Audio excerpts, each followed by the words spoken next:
Fort Sill, a team of unique people. People who form the fiber that defines who we are. We are Team Sill, comprised of soldiers, families, civilian employees, and contractors. Together, we've made Fort Sill a true center of excellence. Through a wide variety of community activities and civic involvement, Team Sill supports a balanced lifestyle. We are a model for our Army and our nation of what professional organizations and great citizens are all about. Team Sill stands ready to face the challenges of any enemy. We are physically and mentally tough. We reintegrate returning soldiers with their families and support those preparing to deploy. We train as we fight. We maintain our equipment and our families. We are steadfast and disciplined. We are vigilant in a time of war. We are fit to fight. Team Sill is innovative. Whether it's an Army spouse learning to cope with deployments or contractors collaborating on new weapon systems, we lead from the front. We are air defense and field artillery, soldiers, Marines, Air Force, and Navy. We are a joint and combined force, collaborating with professionals to blend new technology and doctrine to support the fight. We are agile and decisive. Team Sill has a rich Oklahoma heritage, overcoming conflicts, making new friends, reaching out to our neighbors, and embracing our differences. We remain a team. We come from the 50 United States, from many countries around the world, from diverse cultures, yet we have a common goal. We are committed to each other. We are a values-based team, a community of choice. We volunteer in hospitals, in schools, wherever and whenever our team needs us, we are there. We support the safety and well-being of our great nation. Team Sill strives for excellence in all we do. We are synonymous with pride. Pride in Oklahoma, pride in Fort Sill soldiers and families, pride in the Army and our nation. We are Team Sill. Good evening. My name is Colonel Paul Hossenlopp. I'm the new Garrison Commander. I assumed command of Fort Sill's garrison on June 9th. With me tonight I have Command Sergeant Major Terry Hall and also the bulk of the garrison leadership. The purpose of the town hall, well, first I want to welcome you all to tonight's town hall. But the purpose of the town hall is for us to give you an update on some of the great programs and the things that are going on Fort Sill, to continue to make this a special place and provide the privilege of all the soldiers, families, and civilians that live and work here.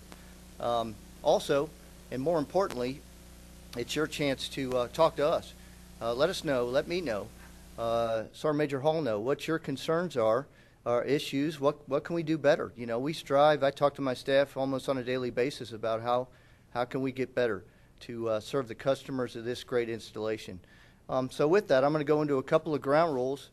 I want to go ahead and start the town hall by talking about a few subjects that are on my mind all the time. The reason they're on my mind all the time is because I believe that they're on your mind. And the first one, and this really applies to the 3,000 or so civilian workforce that we have working for us in the garrison. And I know there's some angst out there and some rumors about budget cuts and personnel cuts and am I going to have a job and things like this. And so I want to just share with you that, you know, the Army's been tasked to cut the civilian workforce by about 10,000 people. And MCOM's share of that is about 6,000 civilians. The effect on Fort Sill is about 80 spaces and faces. Or not necessarily faces, just 80 spaces. And so to do that, I'm going to have a separate town hall with my civilian workforce, and we're going to talk about this. But before I do that, I want to be well informed on the latest STRATCOMs, strategic communications that are coming from the Department of the Army. MCOM and I'm going to talk to our own union representatives, Civilian Personnel Action Center, and some of my key leaders here, and we're going to put together the best way that we're going to handle this drawdown. What I can share with you is that, like I said, we've had to cut 80 spaces, and that's a fact. But we're going to do our very best to minimize impact on people and families by moving people. If we have to cut a space, we're going to do our very best to move that person, that civilian, to another position that I do have an opening on the TDA. Now, you may have to train a little bit and learn a new skill, but it's a great opportunity to expand your knowledge and expand your resume and keep working and doing the great things you are to make this installation a great place. So that's my pledge to you. We're going to also work on this reduction through natural attrition, what people just retiring or they find something that they'd rather do with their careers and lives. We're also going to exercise the VERA program and the VSEP program, and if you'd like some specific details on that, you can contact our Human Resources Department. But we're going to use all avenues necessary before we have to start moving people around. So we'll address that at a later date when I'm able to fine-tune the details and give you the best facts and information possible. The second thing I'd like to address, and we're going to go deeper into this with our great representative from Picerne, but the billing cycle that you've all, if you live on post, that you all experienced this week. But I'm happy to share with you that 83% of you that live on post either did not have to pay a bill or got money back. 17% of you did have to pay a little bit of money, and it has to be greater than, you only get a bill if it's $25 or greater. So what we've experienced is an average of $47 that those 17% had to pay. Now, if you experience, we had a great town hall on this. This is a Go Army Green initiative where we're trying to conserve energy. This is a Department of the Army initiative, and it's the right thing to do, to conserve energy, a precious resource on this installation, and certainly the United States and the world. But if you have a dispute with your bill, Picerne, please go to your neighborhood office. Picerne is always willing to look at every case and discuss it with you. The third thing I want to give an update on is to those great citizens of Medicine Park that have been affected by the fire about a month and a half ago. And I'm happy to report also, to date we've received 228 claims, and we've settled 178 of those, which is 78%. Of the 50 remaining claims, 30 of those are still able to be handled with our legal and claims offices here at Fort Sill. And they're working diligently to complete those claims and go ahead and get money to the people that really deserve it. And as a matter of fact, I talked with the chief judge advocate yesterday, and he's working very, very hard to get that completed this week or early next week. The remaining 20 are at the Department of Army level, and those are claims higher than $25,000 and need to be adjudicated by them. But we're working this as hard as we can. I pledge that to you. We're working this as hard as we can. The claims line remain open. We're happy to discuss anything you have for us in that area with the fire and any claim. And the final thing we're going to do, not the final, but one more thing we're going to do to help settle this and put people back in their homes and get back to the life they knew before the fire, is that our Fort Sill Claims Office is going to host a town hall meeting in Medicine Park in the community hall to address any remaining concerns. This is going to be on Wednesday, September 7th at 7 p.m. So that's Wednesday, September 7th at 7 p.m. I just want to reiterate that our operator is ready to receive your call. The phone number again is 580-442-1100. And please share your thoughts with us. We're looking forward to talking with you tonight. And we're gonna share some great stuff from Picerne. Amber from Picerne is going to talk to us. Thank you.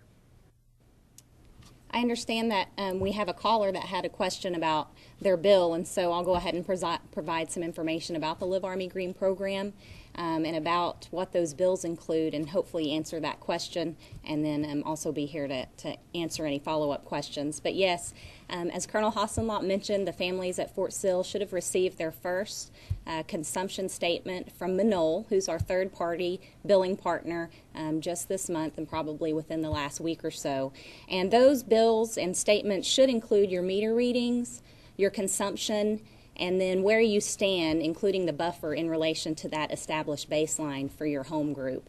And your home is grouped with the same type of homes, and some of the things that we use to determine those groupings include the size of your home, the age of your home, perhaps the location, the type of heating and air unit that you might have. So there are a lot of considerations that go into how those homes are grouped to make sure that homes in a certain profile are very similar. And then once that is done, the baseline is actually a rolling baseline, so it changes every month. For the bill that you received this month in August, that consumption was calculated from July 1st to August 1st, and that is the consumption that should have been shown on your August bill. And so that should change each month, and especially here in the warmer months when we all might be running our air conditioners more, you're going to see that baseline go up for the entire group. So it takes into account those weather fluctuations. And then as Colonel Hossenlopp mentioned, there's a 10% buffer on top of the baseline. So we want to give families a little bit of cushion there around the baseline, and that's only above. If you go below the baseline on your usage, you will see that on your statement that you're due a refund once that amount accrues to $25. But on the other side of it, on the top side of the baseline, you have a 10% buffer to stay in that no action item and not receive a balance due. And so again, just to reiterate, there is a $25 trigger point, so you may go over a few dollars one month, and if it hasn't reached that $25 trigger amount, you don't owe a payment. And then maybe the next month you've adjusted your energy usage and made some lifestyle changes, and so the next month you might see that you're below. And so just as the Colonel mentioned, the majority of our homes, the large majority of our families fell into that no action area or actually received a refund. So we were very pleased to see that hopefully the energy conservation message is getting out, and you can find out more about how you can save energy and some energy conservation recommendations on our website. That's sillpicerne.com. There's an entire page devoted to the Live Army Green program. If you go to the resident tab and then scroll down to Live Army Green, you can access a video that explains how the program works. There's also a booklet that you can print out, and then there's several links to different websites that are devoted solely to teaching you how to better conserve energy. Okay, thanks a lot, Amber. And why don't we go to that phone call? I think we have LaTanya on the phone. Yes, I think you kind of answered my question. I was a little confused at first. I was under the assumption that the grouping was based on family size, and you just answered and said that it was square footage and, types of heating and air conditioning and things like that. But, I mean, I kind of now have like another concern, because wouldn't that be kind of like, okay, so me and another family whose husband, because what we were told before when we moved here was that my husband was authorized this size bedroom because of his rank. And so we have another person that has less people in their house because we have a large family, and there's, less people, like maybe it's a husband, wife, and one child. We have 6. So we would use a lot more electricity, you know what I mean? So I kind of think, not that I'm complaining, because we actually were in the zone where we'd probably get a check next time because we were in the negative, but just thinking about, other people, having more children than what their size, requires, and then there's somebody with less, and so they're going to obviously use more. Is there like another reconsideration that goes out for that type of situation, or was that not considered? LaTanya, your concern is one that we have heard from a few of the larger families that we have living on post, but like I said, the way that the homes are grouped right now doesn't take into account family size.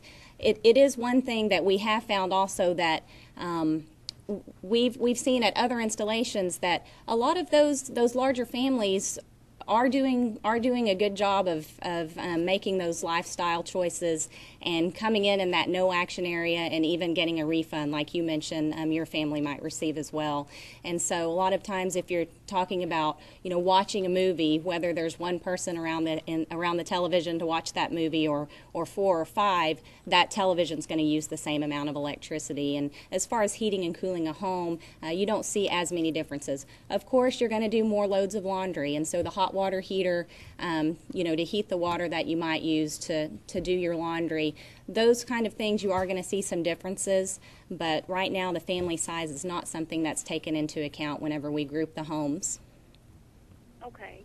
Yeah, Well, that's, I do want to I share. mean, it's all great. I don't think that we should have special consideration in wasting, and we're a family that really is conservative and conscious. We've changed all of our light bulbs. We've made some really, really necessary changes to keep our usage down even before the live billing started. Even when we first moved in, that's, just the kind of person that I am, because, I have a granddaughter now, and I want there to be some resources left for her. So, I was just thinking on that behalf, because when I was in the town hall meeting this, past Wednesday or whatever day that was, it was mentioned, and I was like, oh my gosh, I'm confused now, because I thought something else. But so you answered my question, and I appreciate it. We're still going to continue to do the same things that we've done. Thank you. We appreciate your phone call. Fantastic question. I also want to share with the audience that not only Picerne has really done a great job with these groupings. They have done 50 different groupings across this installation to really fine-tune the energy usage. Like Amber said, we can't go to every single house and take every single family to account. That just wouldn't be effective. But the number of groupings that we've done to really pinpoint energy usage is about 20 homes. So they have really worked very, very hard to pin this down and get it as close to an accurate baseline in a group of 20 homes as they possibly could. Again, that was a great question. We're going to go ahead and have Al Glanzer, our Chief of Police. He's going to give you a little update on the gate times. You notice Key Gate West is closed now, but the great news is Bentley Gate's open, and I know everybody's probably very happy about that. And he's going to talk to you about a little safety issue, driving and texting at the same time. Go ahead, Joe. Hey, good evening. I'd like to start on the west side of Post with 52nd Street. As you know, that gate is not going to get any construction at all, and its current hours will remain from 05 to 1800 Monday through Friday. It's closed weekends and holidays, but it is open on training holidays. The next gate, Bentley Gate, just finished construction. That's went back to its original hours of 24 hours a day, 7 days a week. Scott Gate, it went back to its original hours of 0500 to 2100, 7 days a week. Gate 2, looks like the gate that nobody knows about. It's open 5 days a week, 0500 to 1800, and it's closed on weekends. Key East, going into the training area, has assumed the Key West mission, and it's now open 24 hours a day, 7 days a week, and it'll remain so until Key West comes out of construction. Current schedule for construction on Key West, it will be open before Thanksgiving. We had a date of the 24th, and it's actually moved up to that Monday, which is, I believe, is the 21st, is its scheduled opening day right now. Apache Gate, until the Labor Day holiday, has special hours to cover Lettra Gate, and it's open. It's got odd hours. It's open Monday through Friday, 0500 to 2100, and then Saturday from 06 to 2000, and then Sunday from 10 to 1800. Those are the current hours of the gates. These gates were not come out. We didn't come up with these hours out of a vacuum. They're based on traffic flow, main power availability, and a whole bunch of other factors. Any questions? If you have any questions on the gates, please call our office and we can talk about them. I'd like to go into a bit of safety. Texting and driving. Obviously, a recent study has shown that a drunk driver has more control on his vehicle than a person texting. From the period of 1 April to 1st of April to the 30th of June, we only wrote 34 tickets, which when you look at 34 tickets, that's not a lot of tickets driven or written for texting while driving.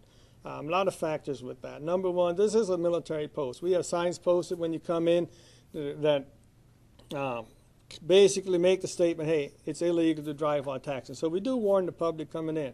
And you're also dealing with soldiers. Soldiers are a more disciplined lot. No, they normally don't do it.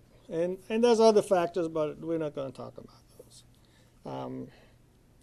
The other issue that's probably even worse than traffic tickets is the worst ticket and the most common ticket on Fort Sill is speeding. For the same period, 1 April to 31 June, we wrote 736 violations.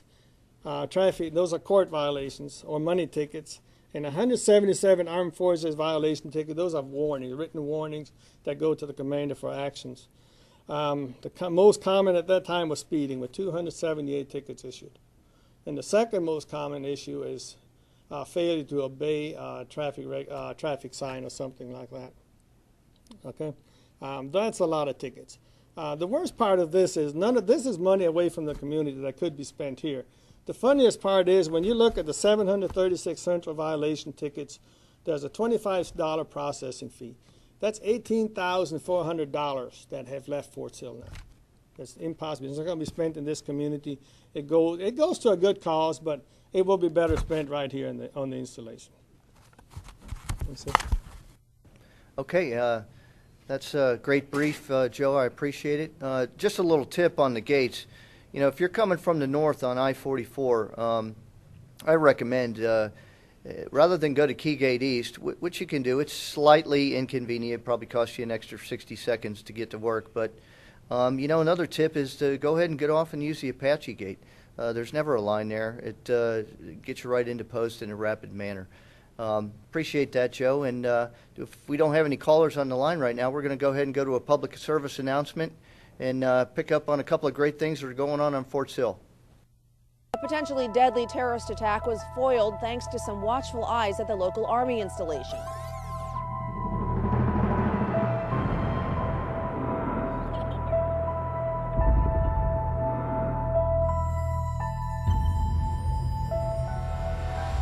There's a suspicious-looking package near the entrance of the PX. It looks unauthorized. No sticker or a pass. I need you around the PX for a suspicious package. Got it. Come with me. Authorities are crediting the iWatch Army program for playing a critical role in the arrest. The case may involve a worker on post. iWatch Army. It's a way to report suspicious behavior. It's like a neighborhood watch for the Army community. A simple observation. A single report. Can lead to actions that may stop a terrorist attack. I report. I keep us safe. I watch Army.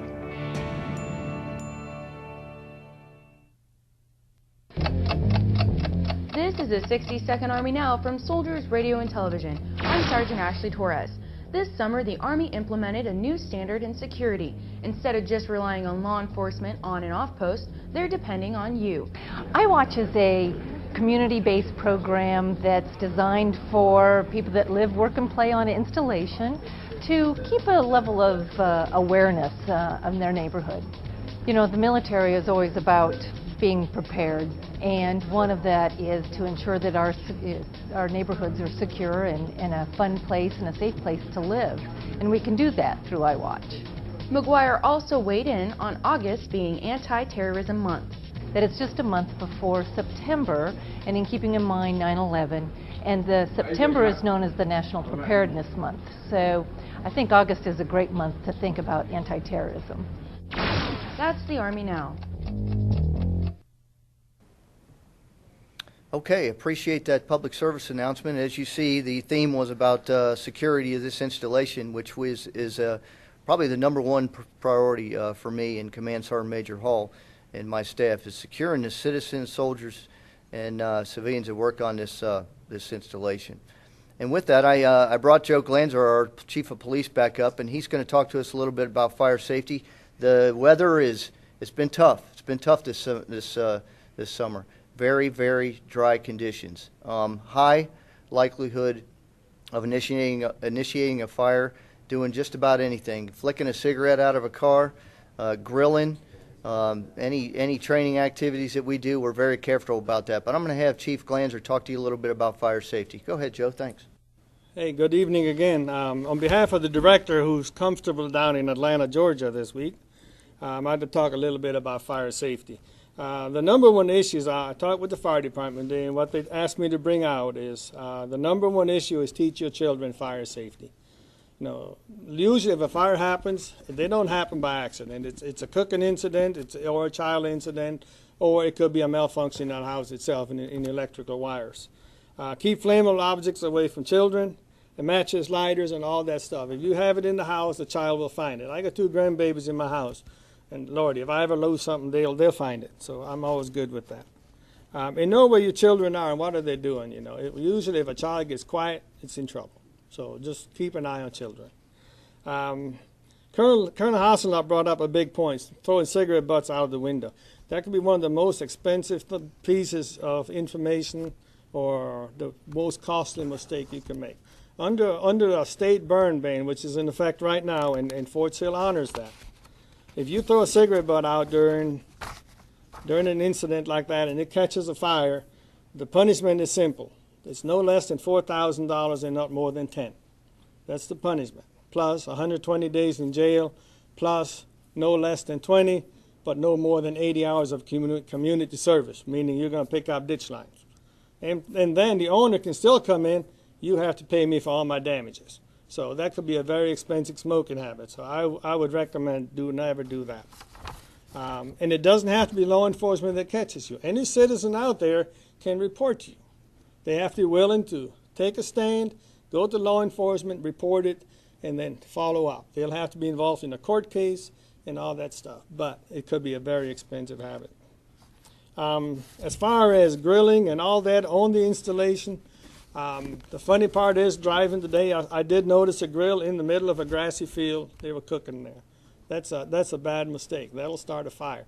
According to the burn ban, any grill, propane, gas grill, or charcoal grill, you can use it to grill, but it has to be on a non-flammable surface with at least 5-foot clearance. That's according to the burn ban that's in effect in Oklahoma and on the installation. Thank you, sir.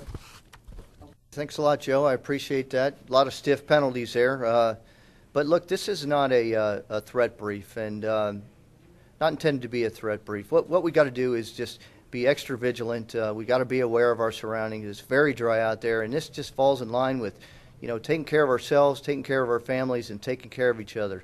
So, look, if we don't have any calls, I think I'm going to take, there are several avenues where you can get a question to us. The phone call would be great during this town hall, but the ICE system, the ICE comment system, will take concerns or just an email to me on Ask the Garrison Commander on our website. So I'm going to go to one of our first questions, our ICE questions, and forgive me, but I'm going to go ahead and read this thing. My comment for the town hall meeting regards the conduct of the PT area off of the Fort Sill Boulevard and Pritchard Field. Of concern is the traffic on Shade Avenue. That road is a one-way road at the point where it starts off of Fort Sill Boulevard into the parking lot for the new Post Chapel. At the end of PT, cars are going the wrong way on that road, leaving the parking lot onto Fort Sill Boulevard. Either remove the one-way sign or enforce the traffic at this point with law enforcement, or have commanders enforce the standards. Also, I am not sure why, during this same period, the traffic lights on Fort Sill Boulevard and Randolph Road are flashing red or yellow. This is causing an unsafe traffic situation, and do not understand why these lights do not normally. Well, again, I appreciate the question like I appreciate all questions. We simply try to get better every day here. In reference to this question, it would be unsafe to remove the one-way sign. That intersection of Shade Road is just too close to Randolph Road and Fort Sill Boulevard. It would be unsafe to remove the one-way sign, so we're not going to do that. Also, it's a little tough for me to put a patrol car there every morning to enforce the standard. But what I am committed to doing, and Command Sergeant Major Hall, is we're going to work with the Department of Emergency Services, Sergeant Major, and we're going to enforce this, and we're going to talk to the Command Sergeant Majors across this post and enforce this through the NCO and officer chain of command to prevent this from happening.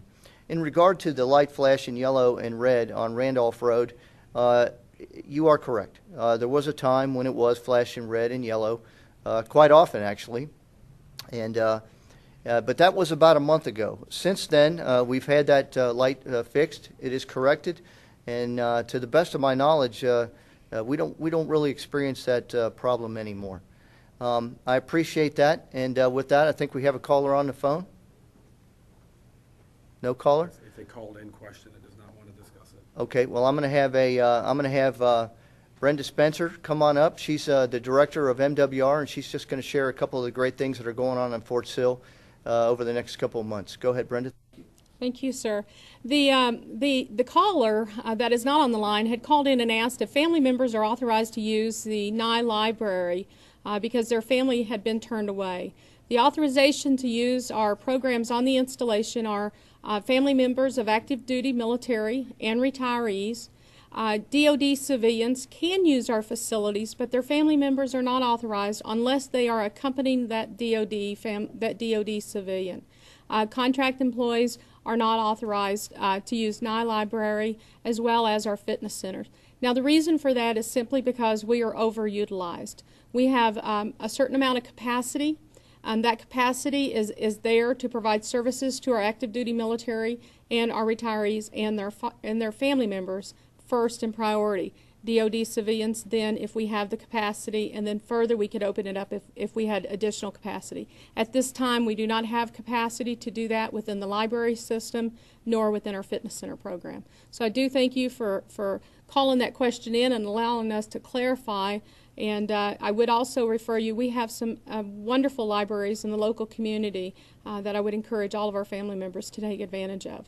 As the Colonel mentioned, I'm going to bring you up to date on a couple of items that we've got going on here, events. One is that I'm really excited about is CG's Golf Scramble. It's going to be on September the 1st. We've got 2 times, 8 a.m. and then 1:30. They will tee off. And you can get in contact with Ernie Altick up at the Fort Sill Golf Course. Get your name on that list. The teams go very fast. We have a limited capacity of 60. The last time we sold out early. So please, if you're interested in playing in that golf scramble, do so. Contact Ernie now. In addition, we have what I'm really proud of, the Army Soldier Show. It's going to come to Sheridan Road Theater. We're going to have the soldiers there performing for us from September the 2nd through the 3rd. The September 2nd show is open at 7:30. On September the 3rd, we will have our command performance again at 7:30 p.m. And the other shows will be for our trainees. But I would encourage you that if you're interested in seeing a wonderful performance of some soldiers, in fact, of all the concerts that we put on in the Army, I think this is far by the best.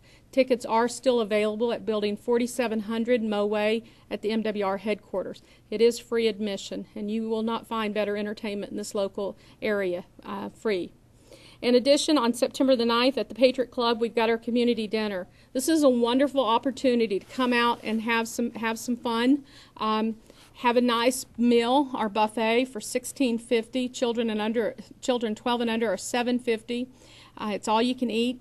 And the great thing is you get free bingo and an opportunity to win some free prizes. And there's about 100 people there on normal, and it's just a great time to get connected with your community and the families that serve here. In addition, really excited because we've opened up a couple of new programs out at Lettra. We've got our archery range that is available. I would encourage you to go out to Lettra, check out the archery range. If you're taking archery within our schools, especially with our teens, remind them that we do have Lettra available now. It is open to the public, and we're excited because not only have we installed the archery range, but we also have redone the miniature golf. We've got 20 bicycles that the Fit Kids of Southwest of Oklahoma donated to us, 20 bicycles so you can ride the trails of Lettra, and they all come with helmets. It's a great, safe environment. It's a wonderful, wonderful opportunity to enjoy the beauty of Southwest Oklahoma. Thank you, sir. Okay, I appreciate that, Brenda. And I'll tell you, if you haven't seen the Army Soldier Show, you got to go see it. It is a wonderful, wonderful show for the whole family. And what's amazing about that show is those great soldiers, those great performers, and I'm confident you're going to agree with me when you see the show, but those soldiers, that's an assignment, that's a one-year assignment. So every year they're turning over and they're practicing and performing, and what you see is unbelievable. It looks like they've been doing that their whole life. So that's a great program. Get out there and see that thing. I'm going to go ahead and go to a public services announcement now, and I appreciate that. Thank you. Fort Sill Golf Course is now open to the public Tuesday through Friday. The full-scale 18-hole golf course features tree-lined fairways and a newly renovated practice facility. Enjoy the comfortable clubhouse, fully stocked pro shop, and Mulligan Snack Bar serving breakfast and lunch. Memberships are available. Schedule your tee time by calling 580-442-5441 today. If you're looking for a premier golf course, visit the region's finest, the Fort Sill Golf Course. Welcome to Frontier Medical Home, your new primary care clinic located next to Southwestern Medical Center. All equipment and furnishings are brand new and state-of-the-art. The clinic currently offers 4 primary care managers, a pharmacy, and laboratory. When the clinic is at full capacity, it will offer 6 primary care managers and behavioral health services. The highly qualified and specialized staff is eager to become part of your new healthcare team. Frontier Medical Home is a community-based medical home and is part of the Army's initiative to improve primary care access by locating clinics off-post where active duty families reside. The clinic is an extension of Reynolds Primary Care Services for active duty family members and is located in a serene and quiet part of Western Lawton. The medical home team develops a comprehensive care plan at the first patient visit and then proactively engages the patient as a partner in their care, meaning that the patient is the center of his or her medical team, an active partner in coordination, communication, and decision making. The entire staff is excited about this new concept, and we're sure you will be too. We're thrilled to offer you an opportunity to join our great team. We look forward to seeing you. And I hope you enjoyed that. I wanted to show you that public service announcement, particularly on the Frontier Medical Center. And to add on a little bit to that is the Deputy Commander for Patient Services, Colonel Hodges. Colonel Hodges, please. Thank you, sir.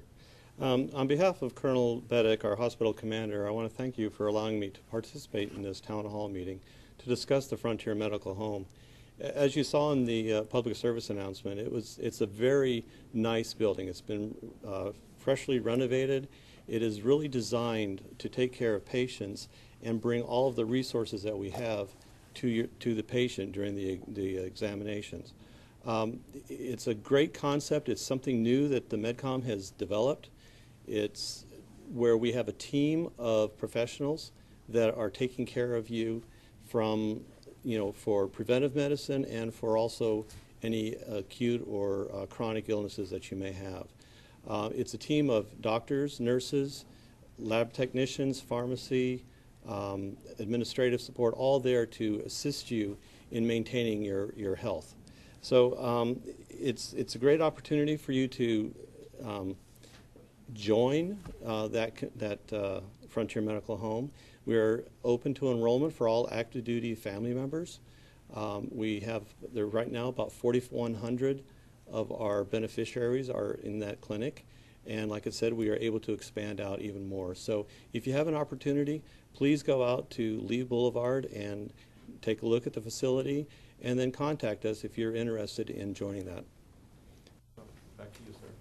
I appreciate that, Colonel Hodges. Good information, and that's timely information for our kids going back to school and taking care of families. I'm going to go ahead and answer another question that I've received on my website, and that is, how do I register my CAT card to use the ICE accounts? Well, the answer is, the first time that you go to the ICE Manager website, you'll be prompted to enter in your ICE username and password. The system will register your ICE account associated to that username and password to your CAC. The next time you go to the ICE Manager website, you will not enter your username or password. So I hope that answers your question. I'm going to answer another question also. Now that you have opened up another child development center, how many children can you, and how many children do we have, and how many can we care for? Well, the short answer, and another great question, is 588 children in 3 world-class child development centers. We just went through a Army level inspection for certification last week, and I'm happy to announce that all 3 of our centers passed with flying colors.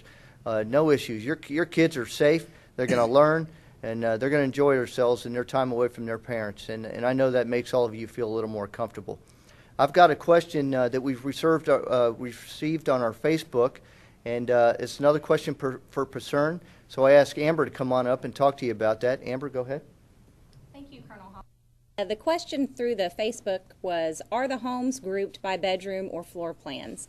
There are bigger floor plans for the 4-bedroom units and different appliances in some of those bedroom units. And whenever you're talking about the groupings of the home and we say that size is taken into account, that's actually the square footage of the home.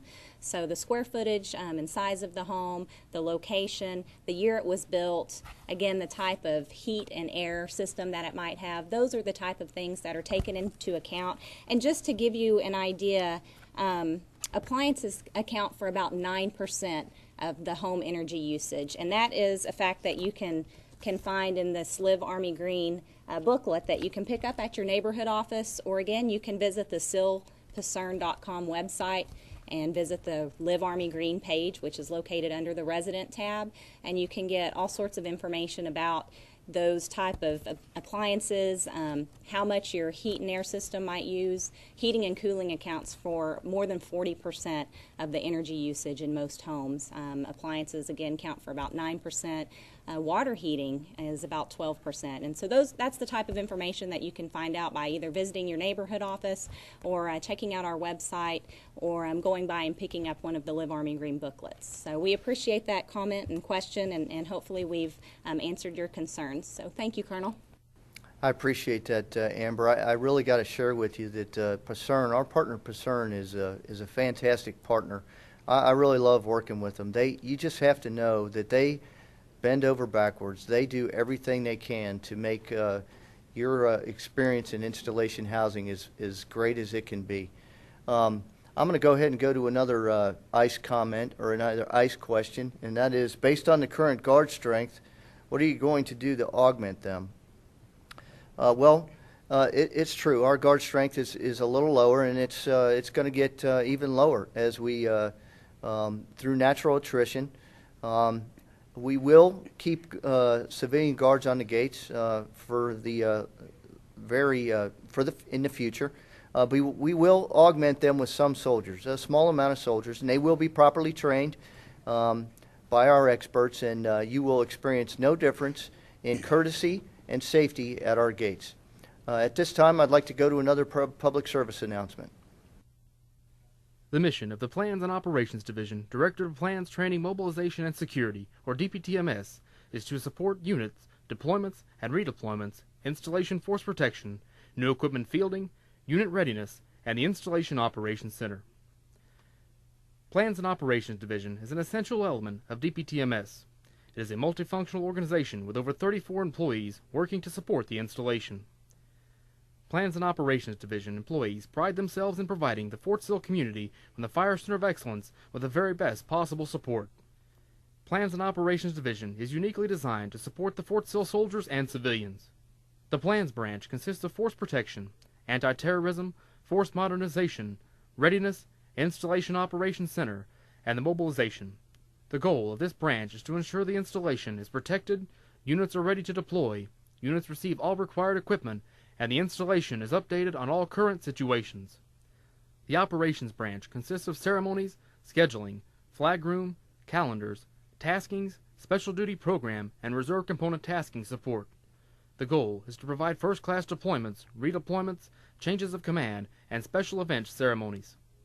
To learn more about the Plans and Operations Division of DPTMS, please call 580-442-3872. The Plans and Operations Division headquarters is located in McNair Hall, in the basement, and on the 3rd floor, Building 455. The mission of the Training Division, Directorate of Plans, Training, Mobilization, and Security, or DPTMS, is to provide enablers for the Army training support system to the Army, Joint, and other service organizations and service members in order to enhance readiness. Training Division is a key element of DPTMS. It is a multifunctional organization with about 90 employees working to support unit and soldier training. Training Division employees pride themselves on giving the Fort Sill community and the Fire Center of Excellence the very best support possible. Training Division is designed to specifically support the training of Fort Sill and Reserve Component soldiers. The Training Division consists of 3 separate branches: Range Branch, the Training Support Center, or TASC, and Mission Training Complex, or MTC. Range Branch provides ranges and training facilities to accomplish both live fire and maneuver training exercises. The Fort Sill Training Support Center provides services for instruction, loan issue, and maintenance for the family of training aids, devices, simulators, and simulations used in support of live and virtual training. The Mission Training Complex provides the environment and technical expertise to create, sustain, and enhance individual and collective digital mission command training for soldiers and leaders on Army battle command systems and through collective training events using virtual and constructive simulations. To learn more about the training division of DPTMS, please call 580-442-2893. The training division headquarters is located in the McNair Hall complex in room 203C, building 455. Welcome back. And again, I want to encourage everybody out there. I know you have things on your mind. Please feel free to call in. We're looking forward to your phone call and tackling some of these issues and concerns. Again, the number is 442-1100. That's 442-1100. Looking forward to your phone calls. I want to talk to you about something that I know is on everybody's mind, and that's the Geronimo School. We have some great things going on over there. The school superintendent, as you know, Geronimo School is run by the Lawton Public School System. The school superintendent has awarded us $8 million, and that is to replace the roof, do a little facelift inside with the ceiling, the lighting, some repainting. We'll get a new front entrance that'll be clear doors so that we can see those that are coming and leaving our schools and providing for a safer environment. In addition, we're in the top 5 for a DoD grant of $22 million. Now, it has not been awarded, but it looks pretty good. We're in the top 5 for an additional $22 million to go ahead and give us phases 2 and 3 of our school. And I have to apologize. I forgot the $8 million that the superintendent gave us will complete phase 1 of the project, which gives us an additional 13 brand new classrooms, a new auditorium, and a new gym/cafeteria. Now let me get back to phases 2 and 3, an additional $22 million. That'll give us 26 more classrooms and some other facilities, thereby allowing us to have the capacity of 900 students. At that point, we'll close down Sheridan Road, and we'll have a first-class, brand new school at the Geronimo location. So another great initiative is the governor for the state of Oklahoma has awarded our school superintendent $133,000 to put at this project. We were just informed of this great news last week, and so we'll continue to use that money to increase the capacity for new facilities at the Geronimo School. And I'm going to have our Director of Department of Public Works, Randy Butler, give you an update on some of the great new projects and ongoing projects at Fort Sill. Go ahead, Randy. Thank you, sir. What I'd like to do is just give you a quick update on a lot of the visible projects that you see going around on post. As Chief Glanzer talked to you about the entry gates, you probably noticed at both Sill and Bentley Gate the fence work that's been going on. In addition to the structures where the gate guards now check for the ID cards, we've needed to put up what we call barrier corridors to guide traffic and prevent traffic from deviating into the installation other than through the checkpoint. So that's been a quick project that we brought online and have got completed right here. As you come in on Sheridan Road, you'll notice the brand new barracks complex, a series of 7 buildings that will house a little over 600 soldiers and new accommodations. And these are going up real quick. As a matter of fact, we'll be taking occupancy of the first barracks here shortly within the next month or so. And given that, we'll be moving, right now the Colonel has designated those to be for the 214th Brigade, so we'll be moving the 214th Brigade into that particular area. But that has been a project that's ongoing. It'll complete next year when we complete the 7th building at that point. If you've watched, we've completed up on the new Task C building, which is down by the Auto Craft Center area. at that point. Also on Sheridan Road, something that we might see here in the near future is we're looking to replace our street lights with LED street lights. The technology has progressed. Right now, if you come in during the early morning hours, you'll see two, just between, this is on Sheridan Road, just between the old gate and where the new checkpoint is, there are two bluish color lights that we're testing out to see if we get the right coverage and the right, what we call lumens at the road level for seeing. And if it does, this is going to be prove out to be a great energy saving project that we're going to submit to the Army to go all the way up Sheridan Road. What we have in the pipeline coming, and what we're consulting with our consulting parties, is we're adding sidewalks. Under Colonel Lacey, he had asked us this year to really work on accessibility across the installation. We have 3 major sidewalk projects that will be ongoing. These new sidewalks will be going up Sheridan Road, along Sill Road, all the way up to where it meets, again, Sheridan. Then we're going to be providing a new sidewalk that leads out of where the 80A soldiers are, the 6th Brigade, their training area, and the 2700 area, and leads to the shopette. We found that that's a very highly trafficked area, yet we don't have a sidewalk to allow the soldiers to progress to the PX complex very swiftly and easily. On the east side, over in the basic training area, we're just completing up the 2 mega dining facilities. Those 2 projects have been long coming, are on time, under budget. It'll give us a great capacity for the new soldiers coming through at that point. Additionally, if you head out to the ranges or if you use the privately owned weapons range on the east side, you might want to start to avoid the Hoyle Bridge area, because we're going to start to replace that particular low water crossing with a box culvert here in the next few months. Again, a project that we've gone through design and consultation, but it'll now give us a more all-weather capability to get out to the east side when we have the high rains and flooding kind of conditions. And I think everybody would like that at this point, but we're planning for the future at this time. So yeah, additionally, as the Colonel mentioned, around the school, we just, if you saw a lot of the work there at Geronimo School, we were removing an old dump site that was an hindrance to the school to be able to build upon that land. Received money from DA in order to remove that, and that project has been successfully completed, and now we're ready to turn over the lands to the public schools. There's a lot more other projects that are ongoing, but that's just a thumbnail of some of what's going across the post. And if you have questions, by all means, give us a call. Excuse me, and I'll try to give you the status of what we're working on. Sir. Randy, I appreciate that. That was a fantastic update. And like I said, this installation continues to get better every day. This is great stuff. I do need to make just one small correction. The new unaccompanied personnel housing, the new barracks along Sheridan Road, those will actually be occupied by the 75th Field Artillery Brigade. We've got a caller on the phone. I appreciate your call. Sean, can you go ahead, please? My question is for Picerne Housing, and the question is, I'm in one of the historical homes, and I understand that some of the work orders that are placed have to go through a process for approval if it's going to alter the home in any way. What is the procedure for Picerne to follow up on those work orders? I've had a couple that have been outstanding for 3 to 6 months.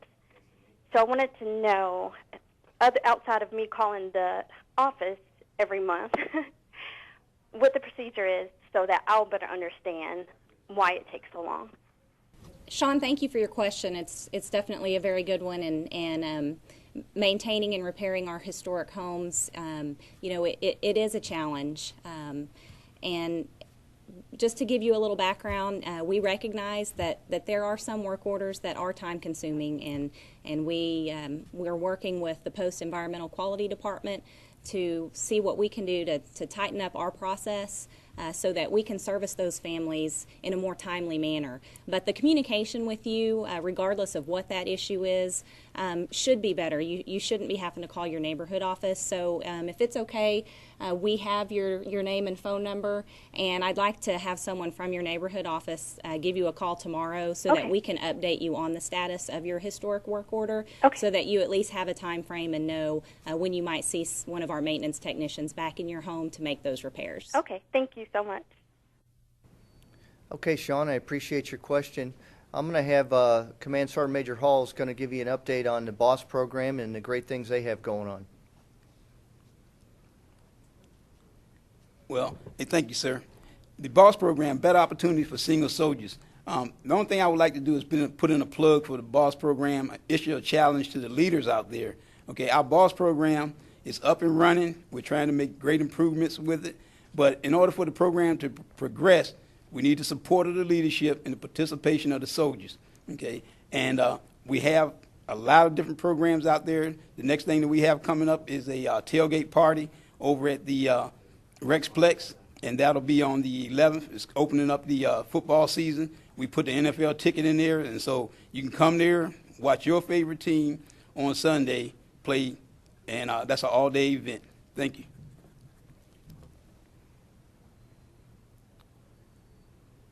Thanks, Sergeant Major. Appreciate that update. Look, I just want to share with the audience that I'm very excited to be back at Fort Sill. I was here as a lieutenant 20 years ago, and you know, I'm proud as ever to be here. It's an honor for me to be the commander of the garrison, and I just want to share with you, we have a new theme in the garrison, and that is the privilege of Fort Sill. And the reason we selected that theme is it truly is a privilege to, first of all, serve in this uniform, but secondly, is to be a part of this installation. We have a lot of great things going on. You just can't find the great world-class fitness centers outside of this installation. We have a world-class library. We have the Rexplex, the Warrior Zone, 4 fantastic pools open through Labor Day. Just a lot of great things going on. World-class golf course. The pro over there is running such a great golf course. He's been asked by MCOM to go to other installations and try and teach them on how to run a quality golf course such as ours. Softball tournaments, I mean, it just goes on and on. The commissary PX, just fantastic facilities here. It is truly a privilege to be a part of Fort Sill. Look, we have a lot of changes going on in Fort Sill, and our staff is working very hard to ensure our services to continue to meet your needs. And we will continue to change and adapt to anything that comes our way. I appreciate you. I appreciate you calling in, and your comments, keep them coming. We always strive to be a better garrison every day. And thank you, and good night.